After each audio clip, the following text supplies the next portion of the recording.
A day in a life as a full-time inay, as a content creator, and atendera. Hello po mga inay, kamusta? Today is August 18, Monday in the morning. Weekdays na naman nga mga inay, kaya may mga pasok na naman yung ating mga estudyante ngayon. Maaga na naman tayong gumising para asikasuhin sila. Every morning talaga mga inay ay dito ko nga inuuna yung aking araw sa aking counter. Ganyan nga kasi mga inay, kakalat yung counter ko tuwing umaga dahil hindi ko na nga yan nalilinis sa gabi. Pagkatapos ko nga kasi magsara mga inay ng aking tindahan ay diretso na nga ako dito sa higaan para humiga. Nakakapagod nga kasi mga inay dito sa loob ng tindahan simula alas 5 na umaga hanggang alas 9 ng gabi. Kamusta na pala dyan sa inyo mga inay? Dito nga pala sa isla ay ganito na ang panahon. Super kalma na ulit dito mga inay at maganda na ulit yung dagat. Kapag nga ganito ang panahon dito mga inay ay yung ating nga maniglaot ay busy na naman. Thank you Lord sa magandang panahon ngayong araw. After ko nga mag-open ng tindahan mga inay ay dumiretso na ako dito sa kusina para magluto at mag-asikaso ng pagkain ng estudyante ko. Nagsagad na lang ako ng kanin niya tapos nagprito lang ako ng itlog para makakain na nga ito siya.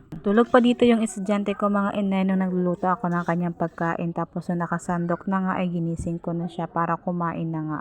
Nung natapos na nga ako magluto ng pagkain niya mga inay, isinunod ko nga kaagad itong isda. Piprituhin ko ito dahil namin namin ditong maiiwan. At kahit gaano pa nga ako kabisi dyan mga inay, hindi nga pwedeng hindi ako magkape. Kape is life talaga tayo mga inay. Binili ko nga lang pala ito yung isda mga inay sa halagang 50 pesos. May naglakaw nga kasi kaninang maaga pa lang.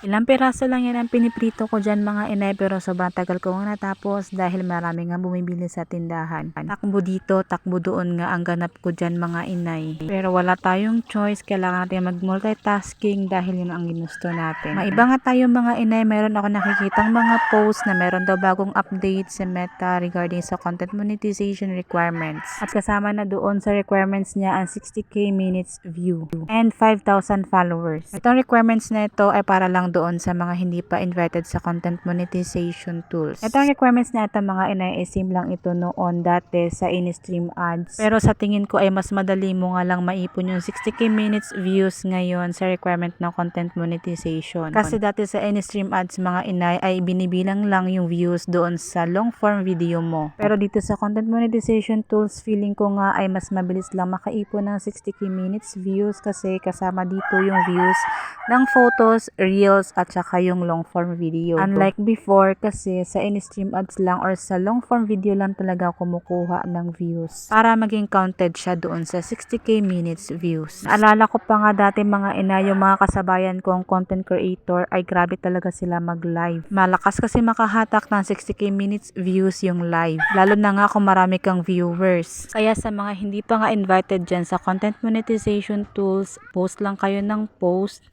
Hanggat maaari nga ay marami kayong maipost sa loob ng isang araw para mas mabilis ninyong maipon yung 60k minutes views. Bukod doon ay makipag-engage din kayo sa mga kapwa nyo content creator nang sa ganun ay matulungan kayong ma-boost ang inyong mga videos.